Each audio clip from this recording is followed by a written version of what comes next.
The pandemic has been tough in so many ways, but for people looking for love, it can seem like the search has stalled indefinitely. But thankfully, love and relationship coach Matthew Hussey is here this morning with tips to get your love life roaring once again. And he joins us now from his home in Los Angeles. Matthew, we're just not going to light a fire. We're going to get love lives roaring. Well, roaring might be an overstatement for this year, but I do think there are still things we can do. I always remember the phrase, there's too much we can do to obsess over what we can't. And I think that's where we have to put our focus in our love lives this year.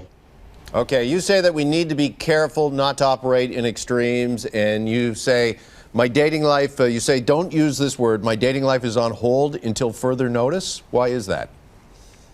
Well, because I think that, the year is still happening, life is still happening, and we don't know when life gets back to whatever we're calling normal.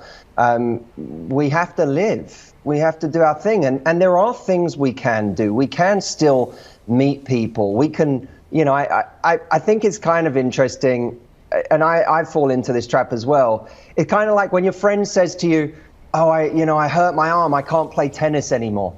And then you say, but you haven't played tennis in years anyway. Why are you complaining?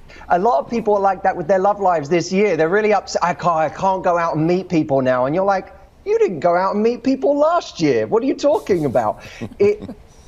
There are things we can do, though. We can still, are dating through apps. People are still joining online communities. People are still meeting because a friend of a friend knows that you're single and hooks you up.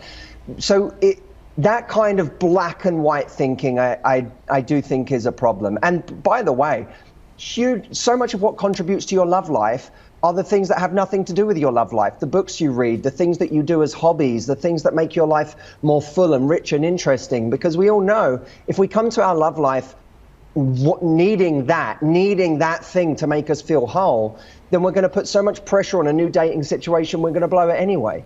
So this year you can do all of the things that make your love life strong that aren't even to do with dating, if you want to look at it like that.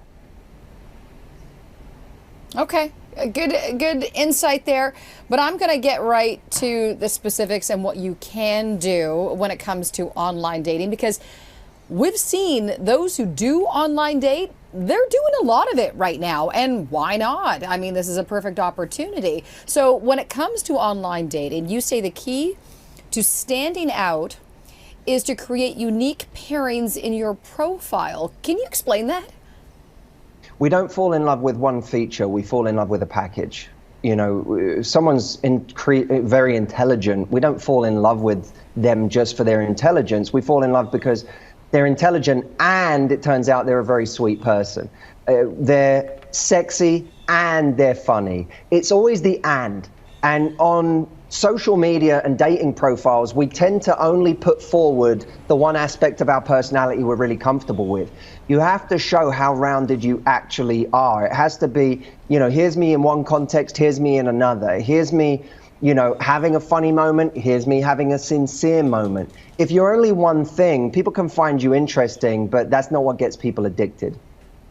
Okay, one of your best pieces of advice when it comes to online dating is do not get stuck in a texting cycle. Now, why do you think that's dangerous, and what can people do to break out of that? Well, it's dangerous because texting rapport isn't real rapport. And we've gotten into this cycle because people accept the lowest common denominator now. Everyone's dating is dead. No one's trying anymore. You can accept that culture and that idea, or you can do as Mitch Albom says. If the culture isn't serving you, create your own. And create your own means if you're sick of everyone else texting, then the next time you're texting with someone, say, hey, I finished work at 7 o'clock tonight. Why don't you give me a call? It'd be great to hear your voice.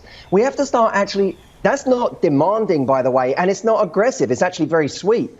But it's asking for what you actually want instead of just sitting back and allowing the dating tide to take you wherever people are going. I don't care what everyone says most people don't call these days. I don't care what most people do. I care what I want and what I'm looking for. So I'm going to look for someone who does call. And if someone is an incessant texter that even when I say, hey, give me a call, it'd be great to hear your voice. If they don't, then I'm not going to complain that this person only texts. I'm going to move on to someone who can make a call. All right, some great advice from Matthew. You can check out Matthew on Instagram at @the Matthew Hussey. Matthew, great to see you this morning. Thanks so much. Appreciate it. Thank you for having me.